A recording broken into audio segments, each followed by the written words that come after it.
हाँ साहब, धंधा करती थी मैं पहले, लेकिन वो काम मैं मजबूरी में अपना पेट पालने के लिए करती थी साहब। बचपन में ही मैं अनाथ हो गई और मेरे मामा ने मुझे बेच दिया, लेकिन राजवीर मेरी जिंदगी में आया तो मैंने वो सारा काम छोड़ दिया था साहब। जब तू धंधा करती थी तब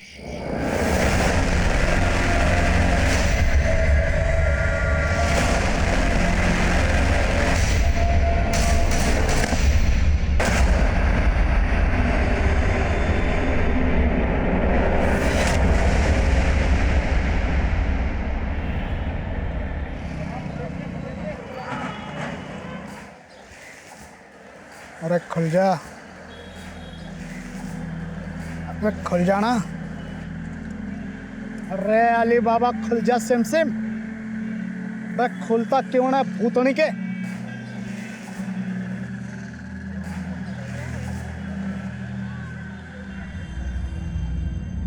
ले भाई, ABCD आयत त्रिभुज सब करके देख लिया, लेकिन इसका पैटर्न है ना मुझे याद नहीं आ रहा है। 2000 रुपये लगेंगे। चल खोड़ खोड़। ठीक है।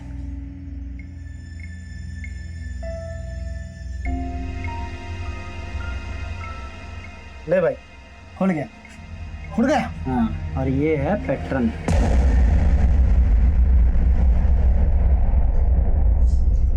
पापा, प्रथम बेटा, अच्छे बच्चे रोते नहीं। पापा कहाँ चले गए? बोलो ना दादी, पापा कब आएंगे? आएंगे बेटा, बहुत जल्दी आएंगे।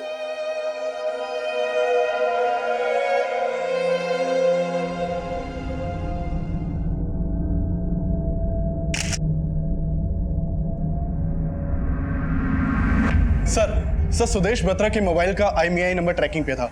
अभी बस के फोन में एक दूसरा सिम कार्ड एक्टिव हुआ है विकासपुरी में।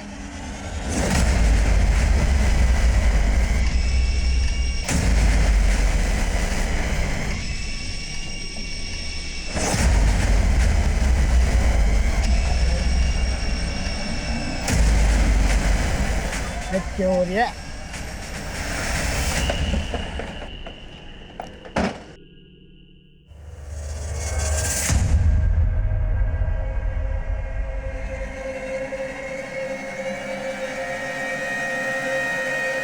रुक, इधर आ। सुदेश कहाँ है? कौन सुदेश साहब? जिसका फोन तेरे पास है वही सुदेश। कौन सुदेश साहब? मैं नहीं जानता। ये फोन तो मैंने रास्ते में पड़ा मिला था साहब। नमस्कार, मैं सीनियर इंस्पेक्टर राजेंद्र सिंह आप सबका क्राइम पेट्रोल दस्तक में स्वागत करता हूं। सुदेश बत्रा देश के एक लीडिंग इंश्योरेंस कंपनी का रीजनल मैनेजर, एक मामूली अकाउंटेंट से रीजनल मैनेजर का सफर केवल 10 सालों में तय किया सुदेश बत्रा ने। Good morning. बैठिए बैठिए बैठिए बैठिए बैठिए। वैसे बहुत अच्छी बात है कि आप लोग फर्स्ट डे बिल्कुल टाइम पे आए। टाइम से याद आया, टाइम जानने का सबसे अच्छा तरीका क्या है? Sir watch. और ये वॉच जो मेरे कलाई पे है, इट्स वेरी एक्सपेंसिव, बहुत महंगी घड़ी है। और जानते हैं कि महंगी घड़ी मेरी कलाई पे क्यों है? क्योंकि मैंने समय देखते हुए कभी भी काम नहीं किया। जो लोग समय देकर काम करते हैं उनका अच्छा समय कभी नहीं आता। तो simple formula, work hard and make your name. जो आदमी सुदेश बत्रा के फोन के साथ पकड़ा गया उसका नाम था राजवीर सिंह। राजवीर सिंह एक दिहाड़ी मजदूर था। उसका इतने बड़े एलीट ऑफिसर के साथ क्या वास्ता था, यह पता लगाना अब भी बाकी था। 10 अगस्त 2018 सुदेश बत्रा गायब होता है। सुदेश बत्रा मिसिंग केस की इन्वेस्टिगेशन के दौरान उसकी जिंदगी के पर्सनल और प्रोफेशनल कई पहलू हमारे सामने हैं।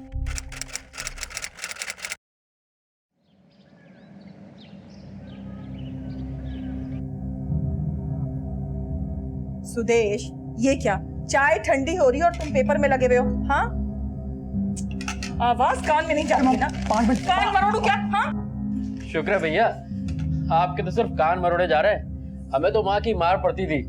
लकी हुआ।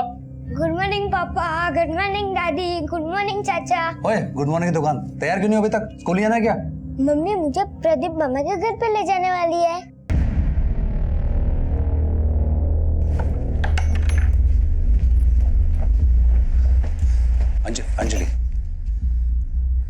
बदला नहीं अभी तक। बदल तो तुम गए हो, इसलिए अब मुझे भी अपना रास्ता बदलना पड़ेगा, और ये घर भी। अरे यार तुम क्या ये बेकार की बातें बोलकर घर का माहौल इस तरह से खराब कर रही बेकार की बात है, जो बोल रही हूँ एकदम ठीक बोल रही हूँ मैं। हो? ऑफिस के 25 लोगों को हैंडल करना आसान काम है, तुमको हैंडल करना इम्पॉसिबल है।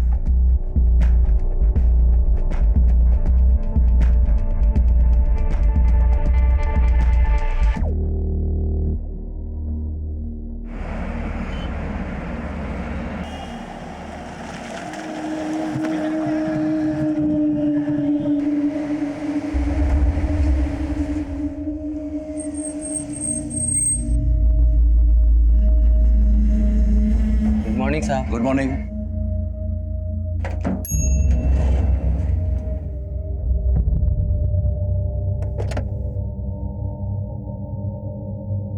बाद में बात करती हूँ।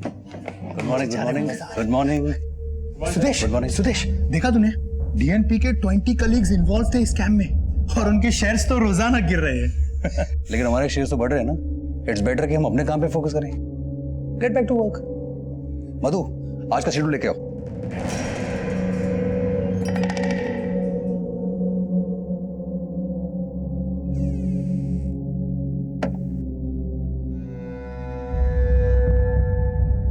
नौ बज गए, सुदेश अब तक घर नहीं आया है। उसको फोन लगा रही, फोन भी नहीं लग रहा उसका। तुम्हें कुछ बता के गया है कि वो आज लेट आने वाला है? नहीं मम्मी, मुझसे तो कुछ नहीं बोला उन्होंने।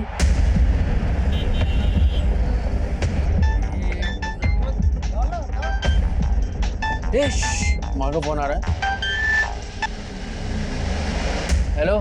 पराग, 11 बज गए, सुदेश अब तक घर नहीं पहुंचा है। मैंने उसका फोन भी ट्राई किया, फोन बंद आ रहा है। मैंने उसके ऑफिस भी फोन किया, पता चला वो टाइम पे ऑफिस से निकल गया। बेटा मुझे बहुत बहुत फिक्र हो रही है बेटा।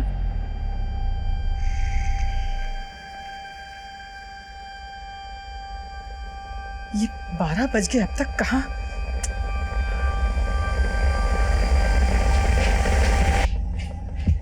अंजलि, इतनी रात को कहाँ जा रही हो? सुदेश को ढूंढने। मैं जानती हूँ शायद वो कहाँ है। क्या वाकई अंजलि को पता था कि सुदेश उस रात कहां गया था?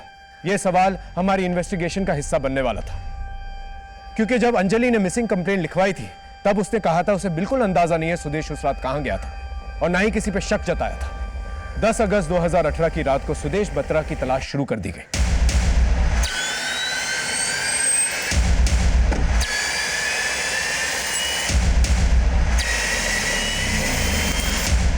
उसका फोन हमारे सर्वेलेंस में था। उसे गायब होने का राज पता करने के लिए 11 अगस्त को हम उसके ऑफिस पहुंचे।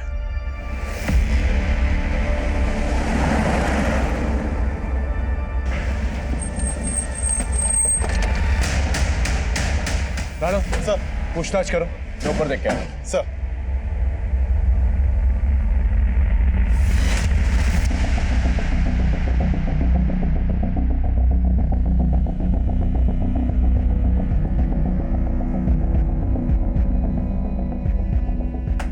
ये कौन है? राधिका सिंह, क्रेडिट डिपार्टमेंट की हेड है। सुदेश सर और राधिका मैम अक्सर एक साथ ही निकलते हैं। अक्सर एक साथ ही निकलते हैं। सुदेश राधिका को ड्रॉप करता है? नहीं, राधिका मैम की खुद की गाड़ी है। ये राधिका का है? सर। हाँ राणा। सर, पार्किंग लॉट में तो सीसीटीवी नहीं है। मैंने एग्जिट गेट के सीसीटीवी फुटेज चेक किए। सुदेश की गाड़ी यहाँ से 8 बजे निकली थी। ये सीसीटीवी फुटेज। लेकिन सर ये देखिए, ये सुदेश की गाड़ी है। ये 8 बजे यहाँ से निकली थी। जरा रिवाइंड करना। मधुरिमा जरा देख के बताना फुटेज, इसमें कहीं राधिका की गाड़ी नजर आती है क्या? सर सही है। Thank you very much. Thank you sir. 7:30 बजे राधिका और सुदेश पार्किंग लॉट में पहुंचते हैं, और ठीक 7:40 को राधिका अपनी गाड़ी लेके निकल जाती है, और तकरीबन 20 मिनट तक सुदेश पार्किंग एरिया में ही रहता है। तो हो सकता है कि राधिका ही वो आखिरी शख्स हो जिसने सुदेश को आखिरी बार देखा। हाँ सर, कल सुदेश और मैं साथ में ही निकले थे। सुदेश ने बताया तुमसे मिलने के बाद वो कहाँ जाने वाला था? नहीं सर, बल्कि मैं खुद हैरान हूँ कि सुदेश अचानक से जा कहाँ सकता है। ऑफिस से निकलते वक्त क्या बातचीत हुई थी आप लोगों की? नथिंग स्पेशल, बस इधर उधर की बात है। कल तुम्हारी मीटिंग है एमडी के साथ? सुबह 11 बजे। Oh, let's meet tomorrow. Sure. Bye bye. आपके जाने के बाद सुदेश पार्किंग लॉट में 20 मिनट तक था। कहीं कुछ छुपा तो नहीं रही है? नहीं सर, जरूर सुदेश की वाइफ ने आपसे झूठ बोला होगा। कल आई थी वो मेरे घर, मैंने उसे कल भी क्लियर किया था कि सुदेश मेरे घर आया ही नहीं। अरे अंजलि, तुम यहाँ इस वक्त? सुदेश कहाँ है? सुदेश? मुझे क्या पता, बेडरूम में है ना। अरे Anjali, Anjali, how dare you! मैंने कहा ना सुदेश यहाँ नहीं है। तो सुदेश की वाइफ को शक है कि तुम्हारा और सुदेश का अफेयर है। हाँ सर, लेकिन ऐसा कुछ नहीं है सर। सुदेश भी परेशान रहता था अंजलि से, इसी वजह से। सुदेश ने बताया था मुझे कि अंजलि घर छोड़कर जाने वाली थी। और सुदेश का है? मुझे नहीं पता सर। सर, पार्किंग एरिया में खून के धब्बे मिले।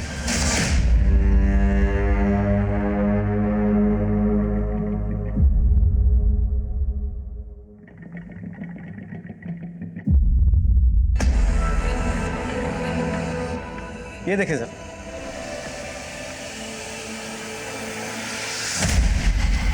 मामला सीरियस लगता है। फॉरेंसिक टीम बुलाओ और ब्लड की जांच करवाओ। पता लगाओ सुदेश का ब्लड ग्रुप क्या था और इस ब्लड से मैच करके देखो। Okay sir. पार्किंग लॉट में आने जाने वाले हर एक शख्स से पूछताछ करो और राधिका की कुंडली निकालो। पता लगाओ राधिका और सुदेश का क्या चक्कर था, और यह भी पता लगाओ सुदेश का किसी कलीग से झगड़ा हुआ था। तब तक मैं अंजलि के घर जाता हूँ, ये पूछता हूँ कि अगर उसे शक था सुदेश और राधिका साथ में है तो ये बात हमसे क्यों छुपाई? हाँ सर, मुझे शक है कि राधिका और सुदेश का अफेयर चल रहा है। इसी बात को लेकर मेरा और सुदेश का झगड़ा भी हुआ था। मुझे चीट कर रहे हो? मुझे तुम्हारे साथ नहीं रहना। I hate you. ठीक है, तुम्हें जो करना है करो, और अब मैं वो करूंगा जो मुझे करना है। और जब वो रात को घर नहीं आए तो मुझे लगा मुझसे बदला लेने के लिए वो राधिका के साथ, इसलिए अब राधिका के घर गई। Anjali, how dare you! मैंने कहा ना सुदेश यहाँ नहीं है। नहीं है तो देखने दो ना, रोक क्यों रही हो? अरे अंजलि, मेरी बात। राधिका, क्या चल रहा है सब? क्या हो क्या रहा है मेरे घर में? वो तो राधिका के हस्बैंड घर आ गए थे, नहीं तो मैं। हस्बैंड? हाँ सर, जैसे सुदेश मुझे चीट कर रहे हैं, राधिका अपने हस्बैंड को चीट कर रही है। अगर आपको इतना ही डाउट था तो पहले क्यों नहीं बताया हमसे ये सब? सर, मैं बात को ज्यादा आगे बढ़ाना नहीं चाहती थी। वैसे कोई और बात है जो आप हमसे छुपा रही हैं? जी बिल्कुल नहीं, ऐसी कोई बात नहीं है।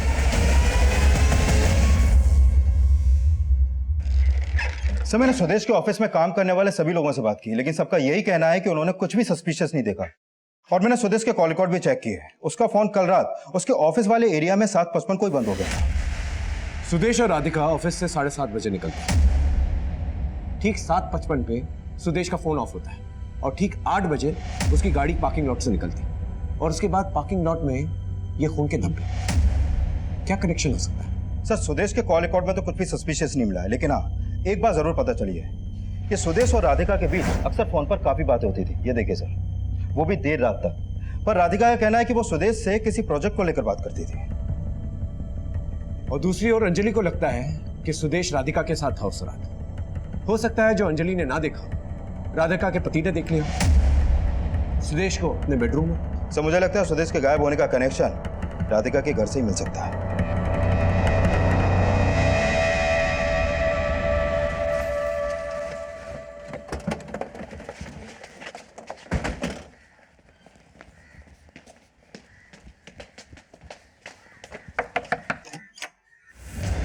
Search warrant. सर, ये क्या कर? अच्छे से सर्च करो।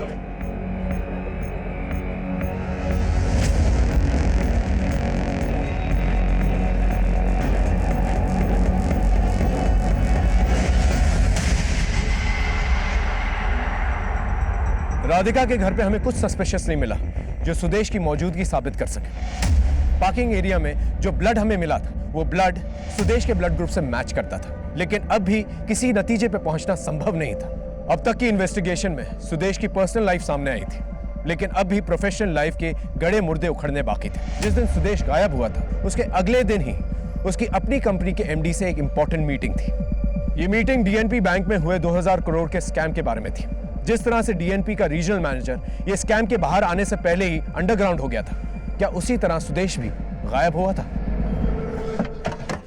सर, अगर ये सुदेश वाकई में कोई स्कैम करके गायब हुआ है तो वो ब्लड जो हमें पार्किंग में मिला उसकी क्या कहानी है? ब्लड ग्रुप तो सुदेश से ही मैच कर रहा है। जो बंदा हजारों करोड़ का स्कैम करवा सकता है, उसके लिए एक गलत लीड तैयार करवाना मामूली सी बात है। या हो सकता है मामला बिल्कुल उलट हो। यानी स्कैम किसी और ने किया। आपका मतलब राधिका से तो नहीं? करेक्ट। राधिका क्रेडिट डिपार्टमेंट की हेड है।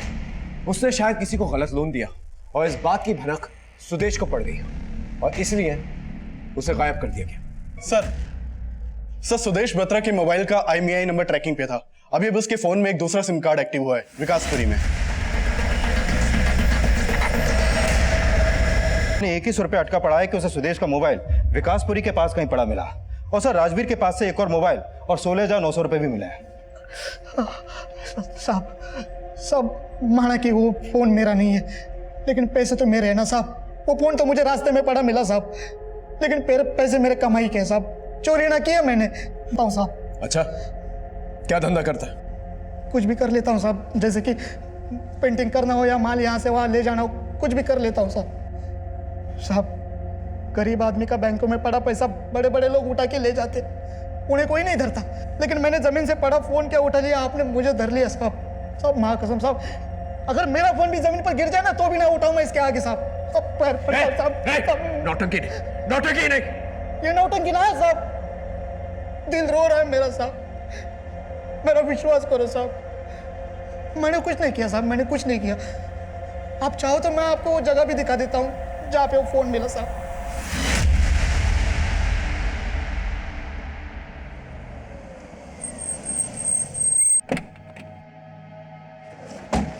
बता कहाँ मिला था? साहब आज सुबह जा रहा था तो यहीं पे पड़ा मिला वो मनोज फोन। यहाँ पर? जी साहब।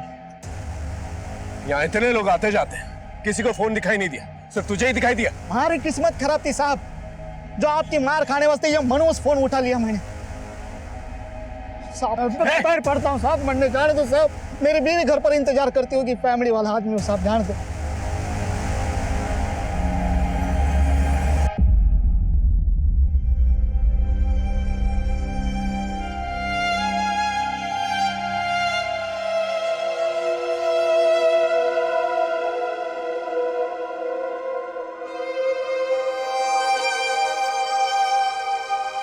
घर का माहौल खराब कर दिया तुमने।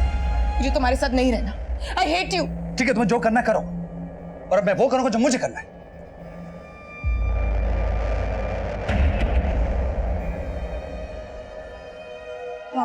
प्रथम, यहाँ क्या कर रहे हो? खाना लगा दिया, चलो खाना खाते हैं। आप पापा से नाराज है इसलिए पापा चले गए ना? बोलो ना पापा कहाँ है? मुझे नहीं पता बेटा, लेकिन वो जल्दी आ जाएंगे। पहले आप खाना खाओ। पापा नहीं आएगा तब तक मैं खाना नहीं खाऊंगा। प्रथम जिद मत करो बेटा। अंजलि, प्रथम को तो तुम दिलासा दे रही हो, लेकिन तुम्हारे और सुदेश के बीच में इतना कुछ हो गया और तुमने मुझे बताया तक नहीं। मम्मी प्लीज आप फिलहाल ये सब बातें मत कीजिए। अभी तो सिर्फ मैं ये चाहती हूँ कि सुदेश जल्द से जल्द सही सलामत घर वापस आ जाए। माँ नीचे पुलिस आई है, वो कह रहे हैं उन्होंने उस आदमी को अरेस्ट कर लिया है जिसके पास सुदेश भैया का फोन था। सर राजवीर के बारे में एक बात पता चली है। बिजवासन पुलिस भी राजवीर को ढूंढ रही है। बिजवासन थाने में उसकी मिसिंग कंप्लेंट फाइल है। ये देखिए सर 10 अगस्त की रात को जब राजवीर अपने घर नहीं पहुंचा तो उसकी बीवी ने उसकी मिसिंग कंप्लेंट फाइल करवाई थी।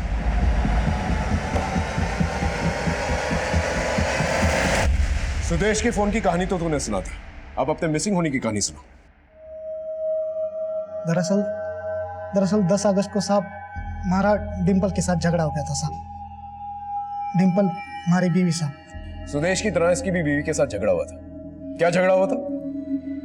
अब क्या बताऊं साहब, उस दिन क्यों, कोई कहानी नहीं सूझ रही? अरे ना साहब, कोई कहानी नहीं है। बात यह है कि डिम्पल जो है ना वो मेरी बैलूना समझती साहब। हर बात पर किट किट करती रहती। खाना मांगो तो जाके ले लो खाना, पानी मांगो तो पी लो पानी।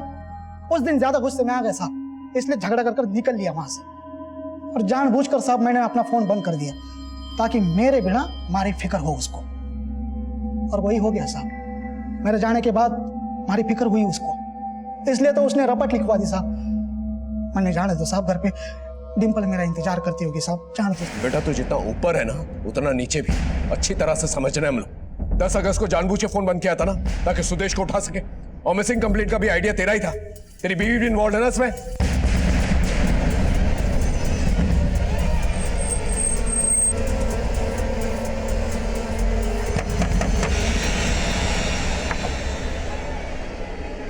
डिम्पल, जी। पूरा घर सर्च करो। अरे सब कहाँ जा रहे हो? अंदर कहाँ जा रहे हो? अरे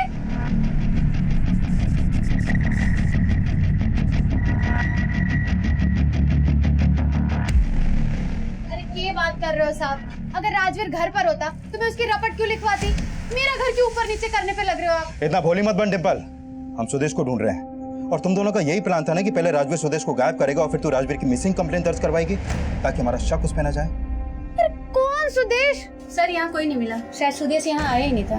देखा, पहले ये बताओ राजवीर कहाँ है? ये क्या हो रहा है साहब? आप हमारी बीवी को भी उस सुदेश के साथ जोड़ रहे हो। अरे ना वो जानती है किसी सुदेश को, ना मैं। वो तो हम उगलवा लेंगे। सर एक अच्छी तरह से खातिरदारी करो इसकी। साहब सुन लो साहब, साहब मत मारो साहब, साहब मैंने कुछ नहीं किया साहब। शिकायत दर्ज कराने वाले को ही अंदर कर दिया। घड़ा अन्याय है ये सब। चुप हो जा। कैसे कैसे चुप हो जाए? क्या चिल्लम चिल्ली हो रही है यहाँ पर? साहब आप सबके सब बिक गए हो साहब। मुझ गरीब पर जुल्म करके क्या मिलेगा साहब आपको? उनको क्यों नहीं अंदर करते जो विदेशों में बैठे हैं? बिल्कुल राव मिलाए जोड़ी है तुम और तुम्हारा पति। साहब उसको छोड़ दो ना साहब। अगर वो निर्दोष है तो उसे छोड़ देंगे, वरना बहुत मार खाएगा मेरे हाथों। नहीं साहब, मारना मत साहब। उसने कुछ किया होगा तो मुझे बताएगा साहब। एक बार मिलने दो ना साहब।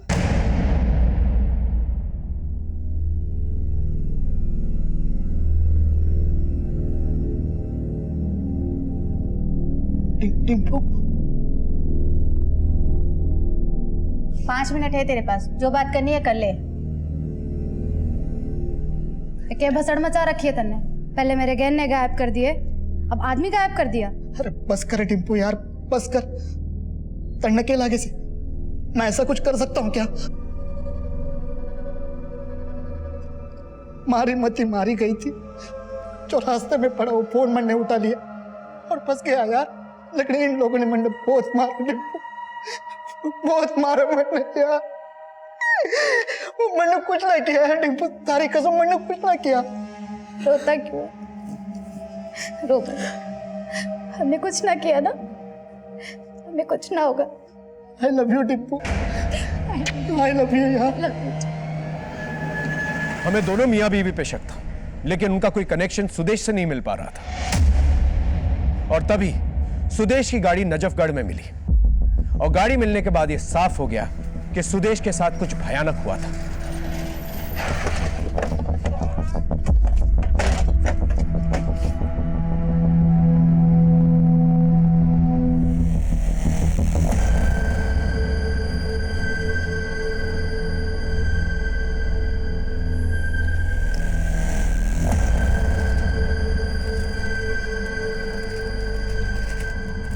सर 3 दिन से गाड़ी यहाँ पर पड़ी थी।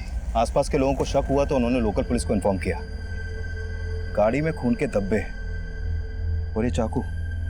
फॉरेंसिक टीम को बुलाओ, ब्लड की जांच करो, गाड़ी और चाकू की भी जांच करो, शायद कोई फिंगरप्रिंट्स मिल जाए। अगर राजवीर ने सुदेश का खून किया है तो उसके फिंगरप्रिंट्स पे होने चाहिए। सर राजवीर बोल रहा था उसे सुदेश का फोन विकासपुरी में मिला है और सुदेश की कार यहाँ नजफगढ़ में। सर जरूर ये राजवीर हमें घुमा रहा है। राजवीर पे हमें शक तो था, लेकिन एक मामूली दिहाड़ी मजदूर का इतने बड़े ऑफिसर के साथ क्या कनेक्शन था, ये हम समझ नहीं पा रहे थे। हो सकता था राजवीर को सुपारी मिली थी सुदेश को गायब करने के, लेकिन ये एक ऐसी थ्योरी थी जिसे सच साबित करने के लिए हमारे पास कोई भी ठोस सबूत नहीं था। इसीलिए हमने इन्वेस्टिगेशन की दिशा बदली और हमने सुदेश की फैमिली और उसके ऑफिस के लोगों को खंगालना शुरू किया।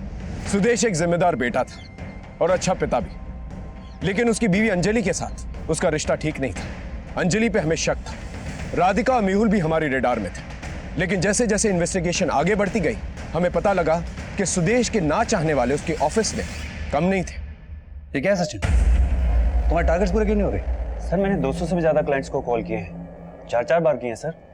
I did my best sir. किसी का फेलियर उसका बेस्ट नहीं हो सकता। आप सभी को ये प्रॉब्लम है कि 200 क्लाइंट को कॉल किया, 2000 क्लाइंट को कॉल कीजिए। अगले महीने के रेगुलर टारगेट के साथ साथ इस महीने का डेफिसिट भी पूरा करना है। Okay sir.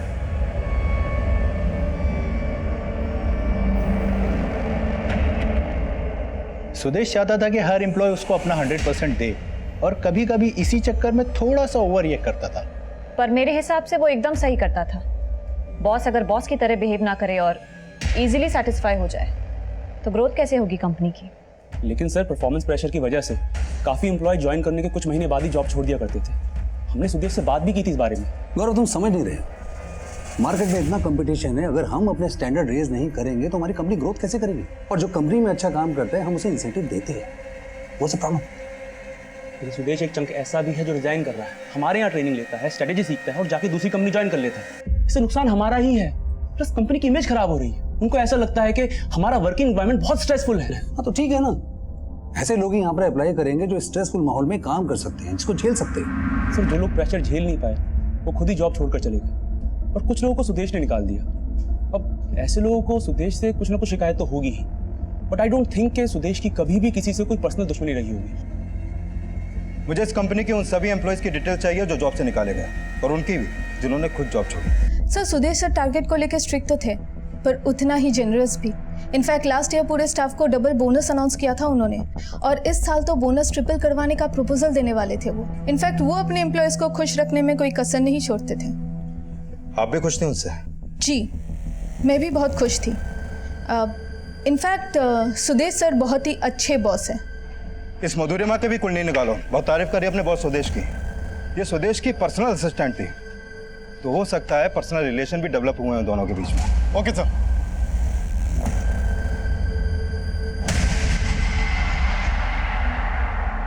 प्रथम बेटा मत रो, पापा आ जाएंगे थोड़ी देर में बेटा। कितना वेट करो दादी, पापा आपकी याद आ रही है।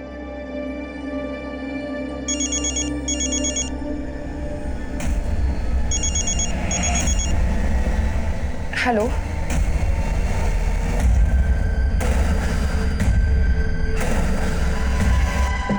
सर राजवीर की बीवी डिंपल के बारे में एक खबर पता चली। सर ये डिंपल प्रोस्टिट्यूट थी, इसके बहुत सारे क्लाइंट्स थे पहले, लेकिन राजवीर से शादी करने के बाद उसने वो सब काम छोड़ दिया। डिंपल एक प्रोस्टिट्यूट थी। डिंपल जैसी लड़की का, उसके पति राजवीर का सुदेश के साथ क्या कनेक्शन हो सकता? लगता है डिंपल से मिलना पड़ेगा। अंजलि क्या हुआ? तू रो क्यों रही है? किसका फोन था? अरे तू चुप क्यों है, बोलते क्यों नहीं? मम्मी, सुदेश किडनैप हो गए। किडनैपर का कॉल था। हेलो, सुदेश की बीवी है ना तुम? कौन बोल रहा है? ये जानने की जरूरत नहीं है। अगर सुदेश को जिंदा देखना है तो तुझे 50 लाख देने होंगे।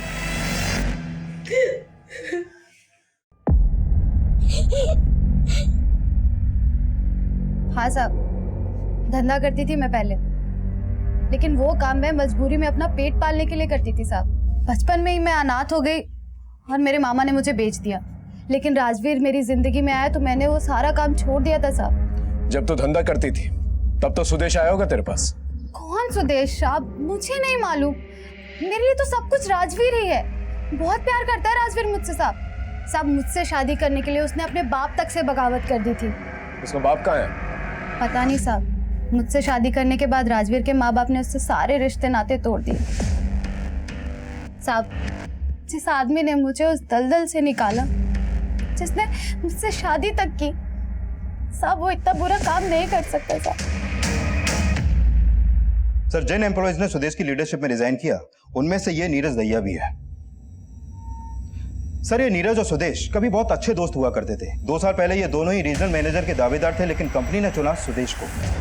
सर ये सुदेश के रीजनल मैनेजर बनने के बाद नीरज ने उस कंपनी से रिजाइन कर दिया और डीएनपी इंश्योरेंस कंपनी यानी राइवल कंपनी को ज्वाइन किया। और इतना ही नहीं सर, सुदेश की कंपनी से जाते जाते नीरज वहाँ के कुछ टॉप परफॉर्मर्स को भी अपने साथ ले गया और उस कंपनी के कई क्लाइंट्स को भी।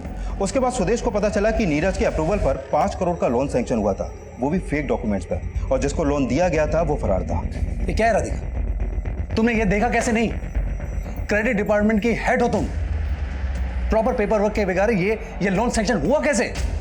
सॉरी सुदेश, लेकिन नीरज ये डील कर रहा था। उसका कहना था कि क्लाइंट उसकी पहचान का है। उसने मुझे धोखे में रखा, मैं क्या करती? I am so sorry. फिर सुदेश ने लीगल एक्शन लिया और फ्रॉड के केस में नीरज को अरेस्ट करवाया। नीरज की गिरफ्तारी की वजह से डीएनपी कंपनी ने भी उसे जॉब से निकाल दिया। सर नीरज अभी 6 महीने पहले ही जेल से रिहा हुआ है, लेकिन पता चला है कि सुदेश के गायब होने से पहले, मतलब 1 हफ्ता पहले, वो दुबई शिफ्ट हो गया था। इस नीरज का बदला लेने का मोटिव तो बनता है। हो सकता है दुबई शिफ्ट होने से पहले इसने सुदेश को गायब करने का पूरा प्लान तैयार किया पॉसिबल है सर, और इसमें राधिका भी शामिल हो सकती है क्योंकि जेल से रिहा होने के बाद नीरज और राधिका के बीच फोन पर अक्सर बातें होती थी और राधिका के कॉल रिकॉर्ड में नीरज का नंबर भी शो हो रहा है। ये राधिका का नाम सुदेश की पर्सनल और प्रोफेशनल लाइफ दोनों में उछल रही। पता लगाना होगा ये दोनों का क्या चक्कर है। अंजलि, पुलिस को सुदेश की गाड़ी मिली है और उनका कहना है कि उसमें जो खून लगा है वो सुदेश के ब्लड ग्रुप से मैच हो रहा है। और तुम कह रही हो कि सुदेश किडनैप हो गया और किडनैपर्स तुमसे फिरौती मांग रहे हैं। मुझे कुछ ठीक नहीं लग रहा है। मैं पुलिस को इन्फॉर्म करती हूँ। नहीं मम्मी, अगर हमने पुलिस को इन्फॉर्म किया और किडनैपर्स ने सुदेश को कुछ कर दिया तो? माँ भाभी ठीक कह रही है। हम पुलिस को इन्फॉर्म करने का रिस्क नहीं ले सकते। हमें उन किडनैपर्स के कॉल का वेट करना चाहिए। माँ आप एक काम करो, आप पैसों का इंतजाम करो।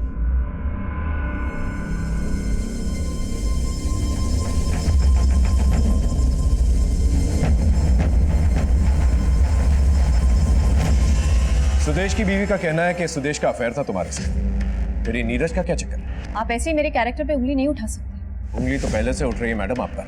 अब आप ये बताइए, सुदेश के गायब होने से एक हफ्ता पहले नीरज दुबई चला जाता है, उसका क्या कनेक्शन है आपके साथ? आप मुझ पर बेकार में ही शक कर रहे हैं सर। तो फिर कंपनी छोड़ने के बाद भी नीरज तुम्हें फोन क्यों किया करता था? क्योंकि उसके साथ मिलकर मैं सुदेश को मारने की प्लानिंग कर रही थी, इसलिए।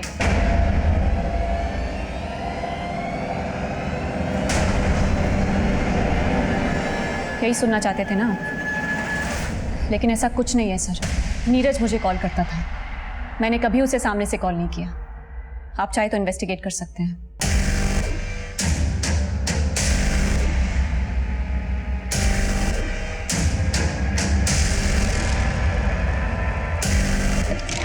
सर, राधिका के खिलाफ तो कुछ नहीं मिल रहा और नीरज को दुबई से यहाँ बुलाने के लिए एम्बेसी से बात चल रही है। लेकिन सर एक बात तो पता चली है, नीरज को अरेस्ट करवाने के बाद सुदेश ने अपनी कंपनी में एक नई पॉलिसी बनाई जिसमें कंपनी के हर एम्प्लॉय को एक बॉन्ड साइन करना था।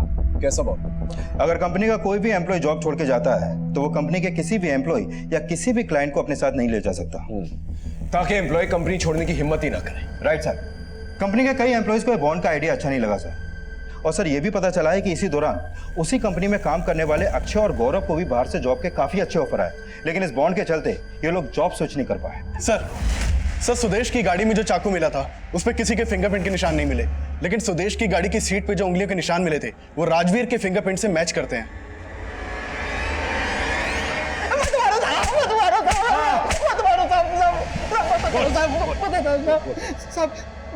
मैंने पहले आपसे झूठ बोला था साहब, वो मोबाइल वाली बात भी झूठी थी साहब। दरअसल मैं उस रात नजफगढ़ से जा रहा था साहब, तो तुम्हारी नजर एक गड्ढे के ऊपर गई साहब। उसका दरवाजा खुला था, मैंने अंदर झांक कर देखा तो अंदर एक आदमी की लाश थी, शायद सुदेश की लाश होगी साहब। कौन मारा था उसे? नहीं साहब, मैंने नहीं मारा था साहब, वो तो पहले से मरा पड़ा हुआ था साहब। उसका चेहरा भी बिगाड़ दिया था साहब, पहचान नहीं आ रहा था। मैं तो सिर्फ उसकी महंगी घड़ी, चेन और मोबाइल के लालच में आ गया साहब। मैंने वो चेन, घड़ी, मोबाइल अपने पास रख लिया और फिर मैंने सोचा कि गाड़ी भी चुरा लेता हूँ, इसलिए पहले बॉडी को ठिकाने लगाने ले गए साहब।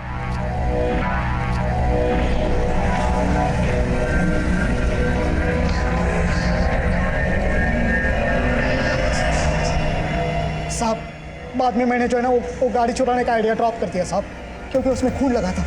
बॉडी के पर्स से मुझे 4 कार्ड और 2000 रुपये कैश मिला, जो मैंने मेरे पास रख लिया साहब। घड़ी और चैन बेचकर 15000 रुपये मिल गए थे, उसमें से 2100 रुपये का मोबाइल बना दिया। बाकी साहब जो थे वो सब मेरे पैसे थे साहब, कुल मिलाकर 16900 थे, जो आपको मेरी जेब से मिली। मैंने कुछ ना किया साहब, और मैंने कोई सुपारी भी ना ली साहब। आप चाहे तो मैं आपको वो जगह भी दिखा देता हूँ जहाँ पे मैंने वो बॉडी फेंकी थी। साहब इतना पीटो इसे कि झूठ के कीटाणु हमेशा के लिए मर जाए। मैं सच कर रहा था, मत मारो साहब। हेलो, पैसे का इंतजाम हुआ क्या? हाँ हो गया है, लेकिन सुदेश का है। उनका बेटा उनसे बात करने के लिए तरस रहा है। प्लीज एक बार बात करा दो प्लीज। हाँ।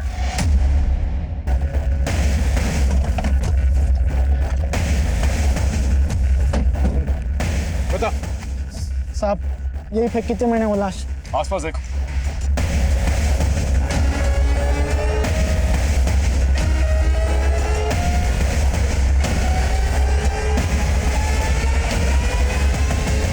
सर यहाँ आसपास तो कोई बॉडी नहीं मिली है। माँ कसम साहब, मैंने यही फेंकी थी बॉडी। तुझे मार कर यही गाड़ दूंगा, समझा? साहब मेरा यकीन करो साहब, मैं झूठ नहीं बोल रहा हूँ साहब। लेके जाओ उसे। अरे साहब मेरी बात तो सुन लो साहब। अरे मैं एक नंबर का झूठा है, लेकिन फिर भी चांस नहीं लिया जा सकता। लोकल पुलिस से पता करो कोई बॉडी मिली उन्हें, और सुनार से भी पूछो जिसने ये घड़ी और चेन खरीदी इससे।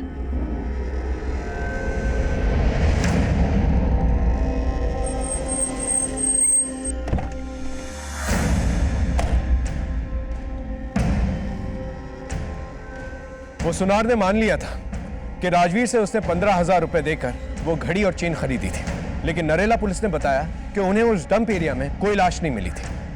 लेकिन राजवीर अब भी अपनी बात पर अटल था। उसने कहा कि उसने वो बॉडी उसी डंप एरिया में फेंकी थी। अगर वाकई में उसने ऐसा किया था तो फिर वो लाश गई कहां थी?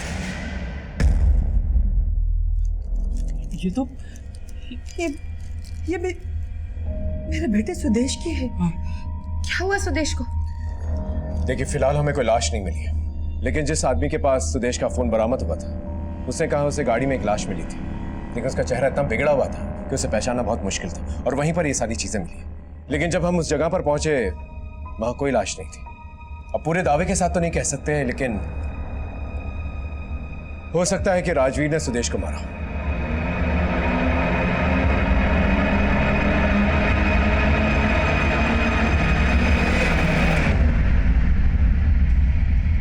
पुलिस को शक है कि सुदेश का मर्डर हो चुका है, और तेरा कहना है कि किडनैपर सुदेश को वापस करने के बदले पैसे मांग रहे हैं। हाँ, कहीं तू हमें पागल तो नहीं बना रही ना? तू नहीं कहीं सुदेश को कुछ ऐसा वैसा नहीं किया ना?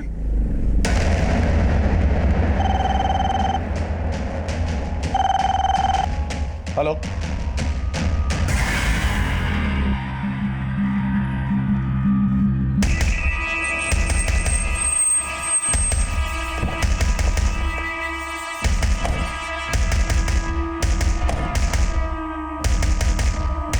मैं झूठ नहीं बोल रही हूँ सर।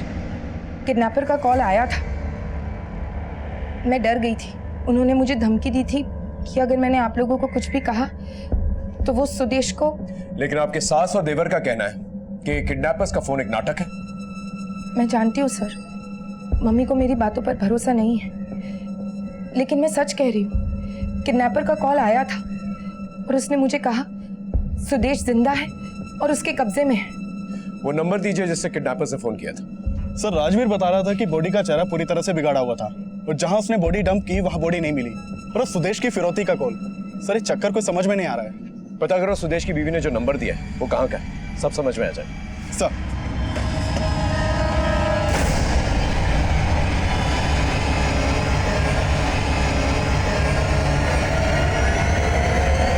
हाँ दीदी बोलो। सर, जिस पीसीओ से अंजलि को फोन किया गया था उसका पता चल गया है। यहाँ आसपास कहीं सीसीटीवी भी नहीं है। पीसीओ के ओनर को मैंने सारे संदिग्धों की फोटो दिखाई, लेकिन उसने किसी की पहचान नहीं की। उस पीसीओ के आसपास के एरिया को चेक करो, और ये भी पता करो कि वाकई में अंजलि को उस पीसीओ से किडनैपर्स के फोन आते थे या ये सब एक कहानी। हमने उस पीसीओ के आसपास सभी रास्तों पे पूछताछ की, और पास की एक दुकान में सीसीटीवी में हमें राजवीर की पत्नी दिखाई दी एक और आदमी के साथ। माफ कर दीजिए सर।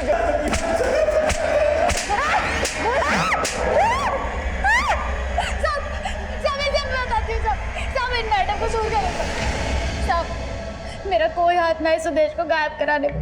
मैं तो बस अपने पति को बचाने के लिए फिरौती के फोन करा रही थी अपने पुराने दलाल गफूर से। साहब, मैंने सिर्फ कॉल किया था सर, उसके बदले में डिम्पल ने मुझे पैसे दिए थे सर, और मुझे कुछ नहीं पता सर। मैंने ये सब इसलिए करा है साहब ताकि आप लोग राजवीर पर शक न करो और आप लोगों को लगे कि सुदेश जिंदा है। साहब, तेरी बीवी ने ली थी ना सुपारी सुदेश को मारने के लिए, और उसी ने कहा था तुझे सुदेश को मारने को। ना साहब, हमारी बीवी को छोड़ दो साहब, उसने कुछ ना किया साहब, यही सच है। अब सच चाहे जो भी हो, केस तो यही बनेगा। तू और तेरी बीवी हमेशा के लिए जाएंगे अंदर, क्योंकि वो भी फंस चुकी है फिरौती का फोन करवा के। ना साहब, डिम्पल ने कुछ ना किया साहब। मैं आपको बताता हूँ साहब, सच क्या है, पूरा सच।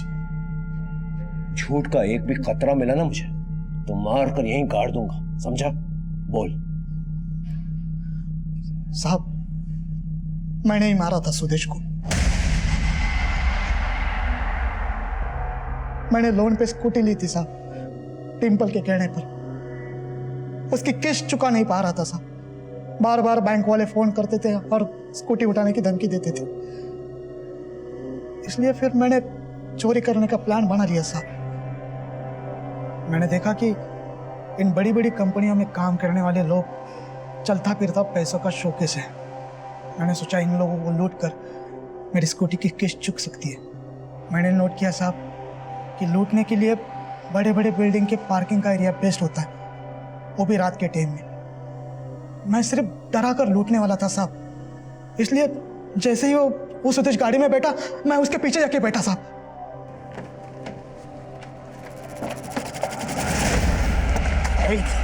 चुपचाप से अपना कीमती सामान निकाल, समझना?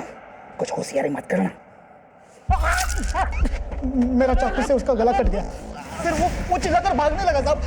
वो भागने लगा तो मैं भी उसके पीछे गया और वो चिल्लाने लगा, उसके बाद फिर मैंने।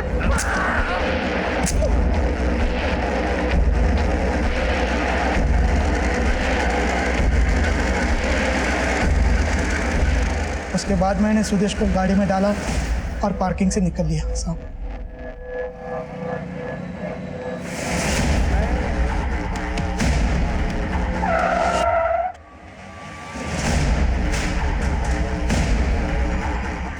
उसका सोने का चैन, घड़ी, मोबाइल सब मैंने मेरे पास रख लिया साहब।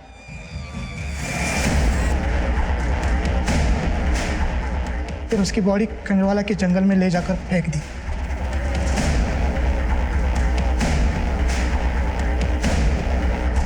उसके बाद पत्थर से उसका चेहरा बिगाड़ दिया।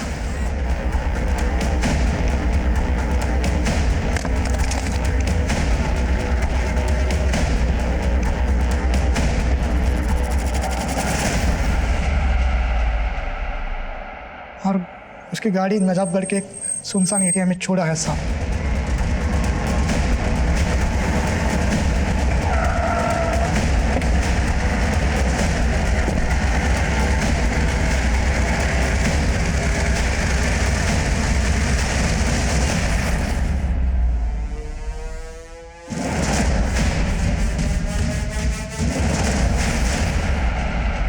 सर, डीएनए से कंफर्म हो गया है कि वो लाश सुदेश की है। और हाँ सर, उसका गला काटा गया और 13 बार स्टेबिंग भी हुई है। तुम्हें ये बात हजम हो रही है? राजवीर को अपनी स्कूटी की किस्त चुकानी थी, इसीलिए उसने ये सारा प्लान रचा। और जब सुदेश चिल्लाने लगा तो राजवीर ने उसे मार डाला। लेकिन 13 बार स्टैबिंग करके उसका चेहरा बिगाड़ के इतनी दूर ले जाके उसे फेंकने की क्या जरूरत थी? और जिस तरह से ब्रूटल किलिंग हुई है उसे देख के तो लगता है जैसे किसी ने पर्सनल दुश्मनी निभाई है। सर, सुदेश को अकेले इस तरह मारना और फिर इसकी लाश को गाड़ी में डालकर दूर जंगल में ले जाकर फेंक देना, सर ये किसी एक आदमी का तो काम नहीं हो सकता, वो भी राजवीर के साइज का। जरूर इस राजवीर के साथ कोई ना कोई तो शामिल है सर।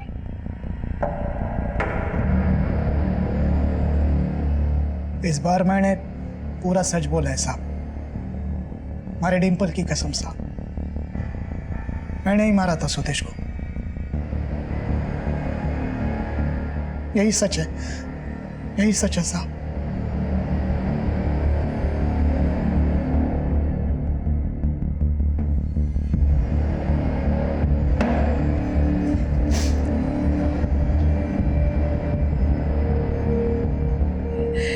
सिर्फ कुछ पैसों के लिए सुदेश को मार डाला उस आदमी ने। यकीन नहीं होता। What do you mean by यकीन नहीं होता है? अब तो उसके ने खुद जुर्म कबूल कर लिया है, तो फिर डाउट करने की बात ही कहां से आती है? और वैसे भी कोई अपने सर पे इतना बड़ा इल्जाम क्यों लेगा? Anyway, let's get back to work. MD sir ने बोला है अब सुदेश के जाने के बाद मुझे उसका काम देखना है।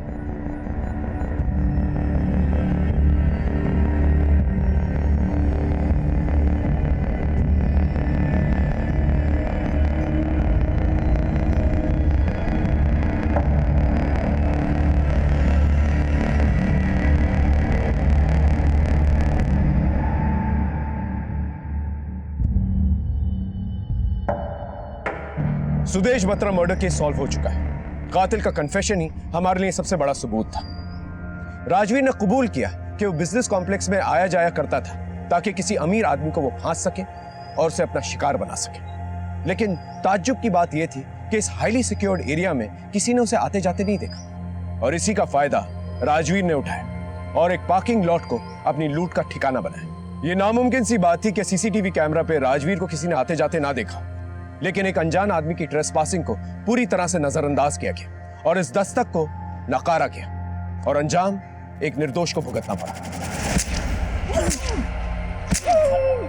हालांकि ये केस सॉल्व हो चुका था, लेकिन ऐसे कई सवाल थे जिनके जवाब अभी तक नहीं मिले थे। कुछ ऐसे सिरे थे जो एक दूसरे से जुड़े नहीं थे। कभी कभी कुछ केसेस ऐसे भी होते हैं जो एक ऑफिसर को पूरी तरह से संतुष्टि नहीं दे पाते। ये वो लकीर होती है जो सच और संभावित सच को अलग करती है। इस केस को आपके सामने लाने का मकसद सिर्फ यही है कि आप सच और संभावित सच के फर्क को समझें और इसके भ्रम से भ्रमित होने से बचें, क्योंकि मकसद बताना नहीं, बचाना है। जय हिंद।